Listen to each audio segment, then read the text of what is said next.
Setiap tanggal 1 Juni diperingati sebagai hari lahirnya Pancasila yang merupakan dasar negara bangsa Indonesia. Lalu, bagaimana asal-usul lahirnya Pancasila? Sudah terbukti bahwa Pancasila yang saya gali dan saya persembahkan kepada rakyat Indonesia, bahwa Pancasila itu adalah benar-benar satu dasar yang dinamis, satu dasar yang benar-benar dapat menghimpun segenap tenaga rakyat Indonesia, satu dasar yang benar-benar bisa mempersatukan rakyat Indonesia itu untuk bukan saja mencetuskan revolusi, tetapi juga mengakhiri revolusi ini dengan hasil yang baik. Maka aku adalah sebenarnya utusan, wakil daripada revolusi Indonesia. Revolusi Indonesia ini bukan revolusi Soekarno, tetapi revolusi daripada seluruh rakyat Indonesia, dari Sabang sampai Merauke. Perkenalkan, nama saya Sari Nurhaliza, jurusan Sistem Komputer, Fakultas Ilmu Komputer, Universitas Sriwijaya. Pembahasan kita kali ini adalah Pancasila dalam arus sejarah bangsa Indonesia. Pancasila dalam sejarah perjalanan bangsa Indonesia bukanlah sesuatu hal yang baru, melainkan sudah lama dikenal sebagai bagian dalam nilai-nilai budaya kehidupan bangsa Indonesia. Sejarah lahirnya Pancasila. Pada tanggal 7 September 1944, pencetusan Pancasila diawali dengan pemberian janji kemerdekaan dari Jepang untuk bangsa Indonesia. Saat itu, Perdana Menteri Jepang Kuniaki Koiso membentuk BPUPKI atau Badan Penyelidik Usaha-Usaha Persiapan Kemerdekaan Indonesia. Lalu, apa itu BPUPKI? BPUPKI adalah Badan Penyelidik Usaha-Usaha Persiapan Kemerdekaan Indonesia, dan badan tersebut dibentuk untuk mempelajari dan menyelidiki segala hal yang berkaitan dengan pembentukan Negara Kesatuan Republik Indonesia atau NKRI. Selanjutnya, pada tanggal 29 Mei sampai 1 Juni 1945, sidang pertama BPUPKI dilaksanakan dengan tujuan merumuskan falsafah negara Indonesia.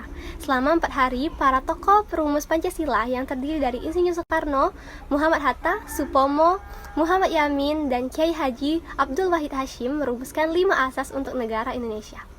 Pertama adalah rumusan Insinyur Soekarno. Insinyur Soekarno merumuskan 3 rumusan, yaitu 1. Rumusan Pancasila, 2. Rumusan Trisila, dan 3. Rumusan Ekasila. Rumusan Pancasila Insinyur Soekarno. 1. Kebangsaan Indonesia atau nasionalisme, 2. Internasionalisme atau perikemanusiaan, 3. Mufakat atau demokrasi, 4. Kesejahteraan sosial, 5. Keutuhan yang berkebudayaan. Lalu, rumusan Trisila Insinyur Soekarno: sosio-nasionalisme, sosio-demokratis, dan 3. Ketuhanan.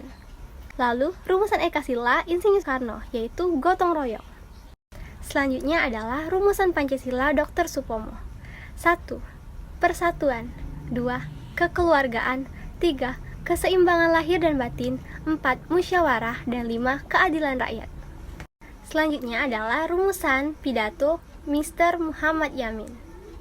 1. Peri kebangsaan, 2. Peri kemanusiaan, 3. Peri ketuhanan, 4. Peri kerakyatan, dan 5. Kesejahteraan rakyat. Lalu, ada rumusan tertulis Mr. Muhammad Yamin, yaitu 1. Ketuhanan yang Maha Esa, 2. Kebangsaan Persatuan Indonesia, 3. Rasa kemanusiaan yang adil dan beradab, 4. Kerakyatan yang dipimpin oleh hikmat kebijaksanaan dalam permusyawaratan perwakilan, 5. Keadilan sosial bagi seluruh rakyat Indonesia. Lalu pada tanggal 1 Juni 1945, pada 1 Juni 1945, Soekarno menyampaikan 5 asas Indonesia yang ia sebut Pancasila. 5 asas yang disampaikan Soekarno yakni kebangsaan Indonesia, internasionalisme atau perikemanusiaan, persatuan dan kesatuan, kesejahteraan sosial, dan ketuhanan yang Maha Esa. Pidato itu diterima secara aklamasi oleh segenap anggota BPUPKI. Selanjutnya, BPUPKI membentuk panitia kecil untuk merumuskan dan menyusun undang-undang dasar dengan berpedoman pada pidato Bung Karno tersebut. Kemudian, dibentuk panitia 9 terdiri dari Insinyur Soekarno, Muhammad Hatta, Mr. A.A. Maramis, Abi Kusno Cokro Sujoso, Abdul Kahar Muzakir, Agus Salim, Ahmad Subarjo, Wahid Hashim, dan Muhammad Yamin yang ditugaskan untuk merumuskan kembali Pancasila sebagai dasar negara berdasarkan pidato yang diucapkan Insinyur Soekarno pada 1 Juni 1945 dan menjadikan dokumen tersebut untuk memproklamasikan kemerdekaan Indonesia. Setelah melalui proses persidangan, akhirnya rumusan Pancasila hasil penggalian Soekarno tersebut berhasil dirumuskan untuk dicantumkan di dalam Mukadimah Undang-Undang Dasar 1945, kemudian disahkan dan dinyatakan sah sebagai dasar negara Indonesia merdeka pada tanggal 18 Agustus 1945 oleh BPUPKI.